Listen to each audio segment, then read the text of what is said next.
For my thoughts on all the latest happenings in the NFL in a completely relaxed, unscripted format, be sure to check out my channel, JG9 News. And now, on with our feature presentation. What's the easiest test to take? I don't mean a driver's test, or an IQ test, or the Wonderlic, or an English test, or something like that. I don't mean an essay test, or a multiple choice test, or true-false. I mean, under what conditions is a test the absolute easiest to take?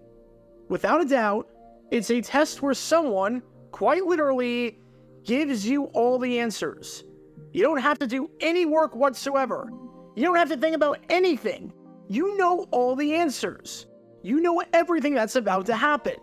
You know exactly what questions are going to be asked, and you know exactly what you have to do in order to be able to succeed. Assuming this class isn't graded on a bell curve or something like that, there are no reasons, none whatsoever, that you should fail a test where you know all the answers to all the questions. So if you get all the answers to a test, and for some inexplicable reason, you fail, and by fail, I mean that you fail badly, then you are absolutely incompetent, and you need to rethink just about everything. Speaking of thinking, think about hitting that like button down below, subscribing, and turning on that notification bell so you don't miss a single video when we go live. We are trying to hit 60,000 subscribers and build the best football community on the platform to talk about all things NFL history all the time. So thanks in advance for your support. Well, I bring that up because in 1968, something like that actually happened. This man right here is Miami Dolphins head coach George Wilson, as in the predecessor to the much better and much more successful Dolphin coach, Don Shula. And prior to a 1968 game in the American Football League against the then-named Boston Patriots, Wilson literally gave the Patriots the answers to the test. He literally told the Patriots how to beat the Dolphins. And for whatever reason that I cannot explain in the slightest bit, despite Wilson literally telling the Patriots what to do, the Patriots did not do it, and they lost the game as a result. It's a baffling situation that has been forgotten about more than half a century later, but absolutely deserves a deep dive today, because this is the story behind one of the dumbest moments in the long and storied history of the Patriots-Dolphins rivalry, and the time that the Patriots failed the test where they got all the answers. Before I talk about the game in question, we need some context to understand the two teams playing in the game, as well as the game's importance. It's November 24th, 1968, and as we're heading down the home stretch of the AFL season, with just 4 games left to go, we've got a battle in the AFL East on our hands up at Fenway Park in Massachusetts, between the Miami Dolphins and the Boston Patriots. Unfortunately for both of these teams, this game means absolutely nothing, as both of these teams are just trying to wrap up highly disappointing campaigns. In 1968, you had to win your division in order to make it to the playoffs. Anything less than that, and you were out. And the Dolphins and the Patriots were the furthest thing from winning the AFL East, as the Dolphins entered this game with a poor 3-6-1 record, while the Patriots entered with an even worse 3-7 record. Considering the fact that the New York Jets led the AFL East at 7-3, barring the collapse of the century, neither the Patriots nor the Dolphins would have a shot at the Super Bowl and making it to the playoffs. And while the 1968 season was disappointing for the Patriots for sure, especially seeing as they were 2-1 to start the year off, before entering the game against the Dolphins having dropped 4 straight and 6 of their last 7, it was especially disappointing for this team right here, the Miami Dolphins. Now, I've done plenty of videos on the 1968 Dolphins and just how bad of a season it was for them in all the craziest and most chaotic ways. I talked about the player who, at the start of the season, tried to blackmail the team, because that made a ton of sense. You can learn more about that by clicking the card in the upper right corner. I also talked about how during one of their home games, the field looked like it was covered in snow because some teenagers snuck phone books into the stadium, ripped the pages up, and threw them onto the field. You can learn more about that by clicking the card in the upper right corner. And I talked about how their game against the Buffalo Bills was moved from a traditional Sunday start to a Saturday night start, because Dolphin officials threw a fit and thought that it would be too hot to play the game in the middle of the day in October, which you can learn more about by clicking the card in the upper right corner. However, amidst all the chaos and controversy with this team, don't let that distract you from the fact that they were really bad, and they entered this game against the Patriots with the 4th worst point differential in the league at -92, and the 3rd worst defense in the league at 272 points allowed, or roughly 25 points per game. And if you want any reason why they were a bad team, and the number one reason in particular as to why they couldn't do anything, well, you're looking at it right now. They had no run defense to speak of. If you were in Miami, you had a better chance at finding a polar bear roaming the streets of the city than you did seeing the Dolphins stop the run. That's how bad they were. The Dolphins ended the season allowing the most rushing yards in football, allowing an abysmal 2,172 yards across the 14 games, or over 155 yards per game. And they did it while allowing 4.9 yards per carry, which was also, by far, the worst total in the league. Only once during the entire season did they hold an opponent to under 100 yards rushing, as multiple teams, including the Oakland Raiders and the San Diego Chargers, had over 200 rushing yards against them. In their most recent game before the Patriot game, a 38-21 loss to the expansion Cincinnati Bengals, a big reason why the Dolphins lost was because they allowed 179 rushing yards on 4.7 yards per carry, and allowed 3 rushing touchdowns to Paul Robinson. And just to give you an idea of how bad Miami was at defending the run, here's a graph showing every team in the American Football League and their opposing yards per carry in 1968. The Dolphins are in another stratosphere, and I truly mean it. The Cincinnati Bengals were the 2nd worst team, and they allowed half a yard less per carry than the Dolphins did. Maybe the Dolphins could have been a halfway decent team in 1968. They had some talented players, and Bob Greasy had a solid season at quarterback. As a side note, to learn more about Greasy, click the card in the upper right corner.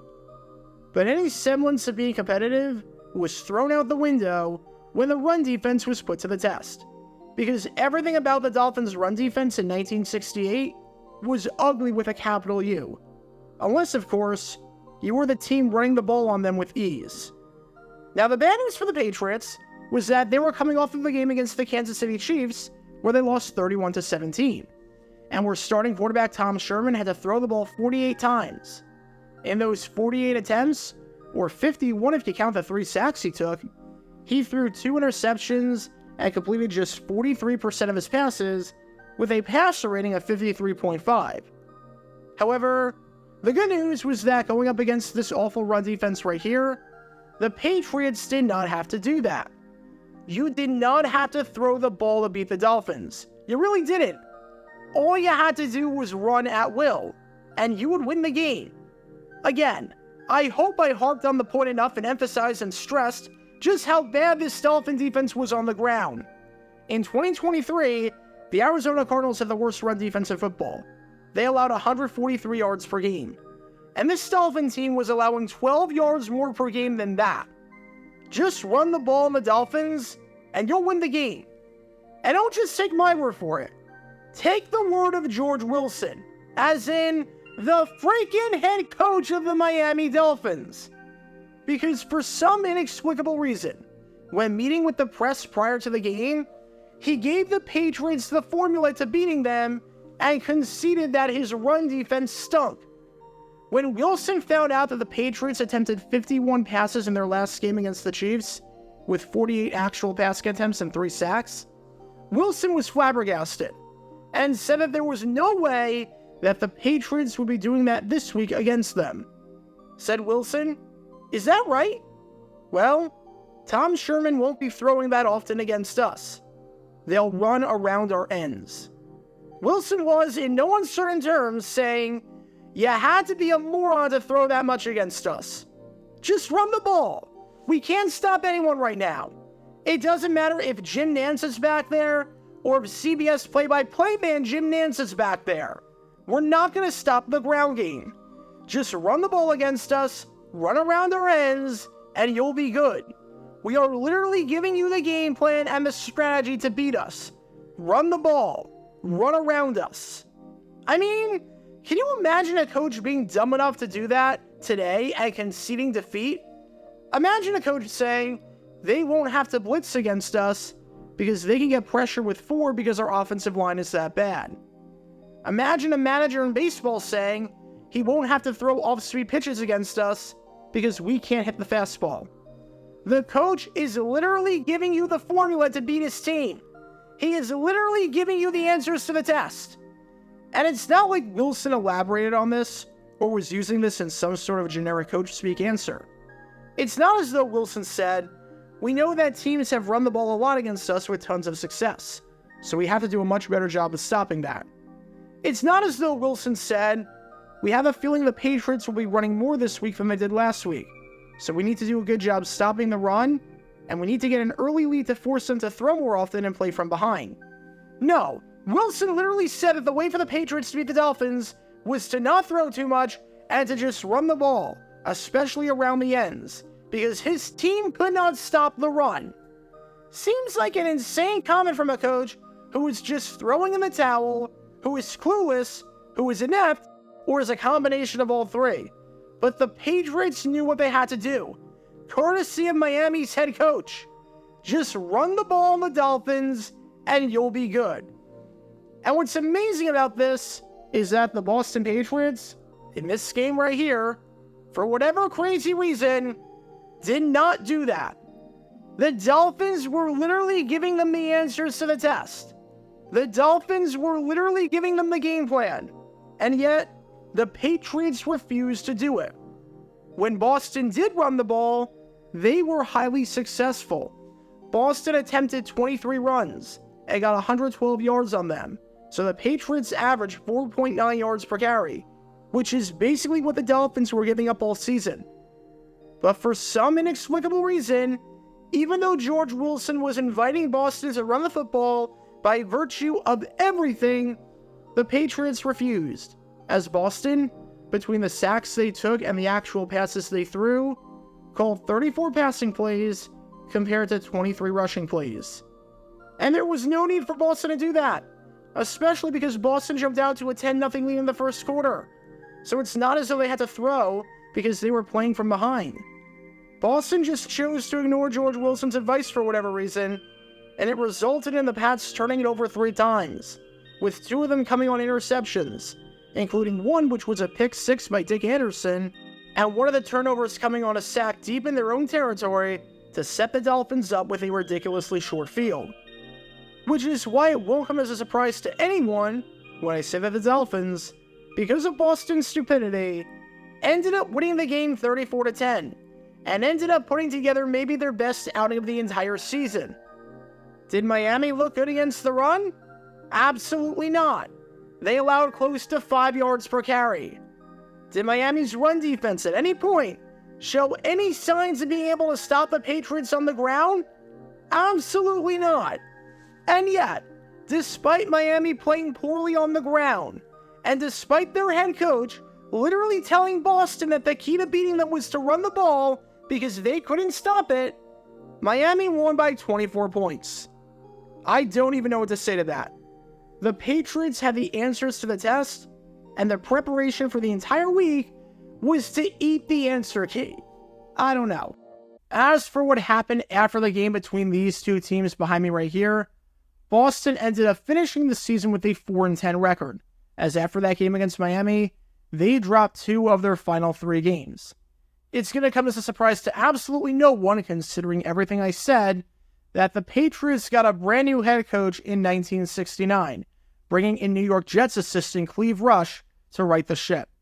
You can learn more about Cleve Rush by clicking the card in the upper right corner. But considering how bad Boston's season was in 1968, and considering this game against Miami, it's no surprise that they went in a different direction. That Dolphin game might have been the final nail in the coffin. I don't know who was stupider during this game right here. George Wilson for telling the Patriots how to beat his team, or the Patriots for not doing it. Even though the few times they tried to do it, it worked wonders. So I guess as a lesson to any coaches who may be watching this video, Don't give your opponent the secret formula to beating your team. And if, for whatever crazy reason, as a head coach, you have the secret formula because the other coach was dumb enough to give it away, then use it. Freaking use it. Especially if it's working when you try it. Why would you throw the ball with a bad passing game way more often than you would run it when the running game is averaging 5 yards per carry? When the running game hasn't had any turnovers? When you're not playing from behind? And when the opposing team is even saying that their run defense stinks and it's beneficial for you guys to run the ball, is absolutely mind-boggling and baffling in every way. But that's the late 1960s and early 1970s Patriots for you. A bizarrely, poorly coached mess of a team and a joke of an organization. Because during this game in 1968, for whatever reason, despite conventional wisdom, and despite the advice of the opposing coach for crying out loud, the Boston Patriots decided to run away from the run. Get your official Jaguar Gator 9 merchandise by going to jj9shop.com, and be sure to like and subscribe, as it really helps the channel out a lot. Join me every Wednesday night where we'll play NFL Trivia for cash prizes at 9 p.m. Eastern over on Twitch. To learn more about the history of college football, subscribe to Jaguar Gator 8. To learn more about the history of Major League Baseball, subscribe to Jaguar Gator 7. Also, special thanks to all of our Patreon supporters for helping out the channel. Your support is greatly appreciated. See how you can become a patron and request future video topics in the description below.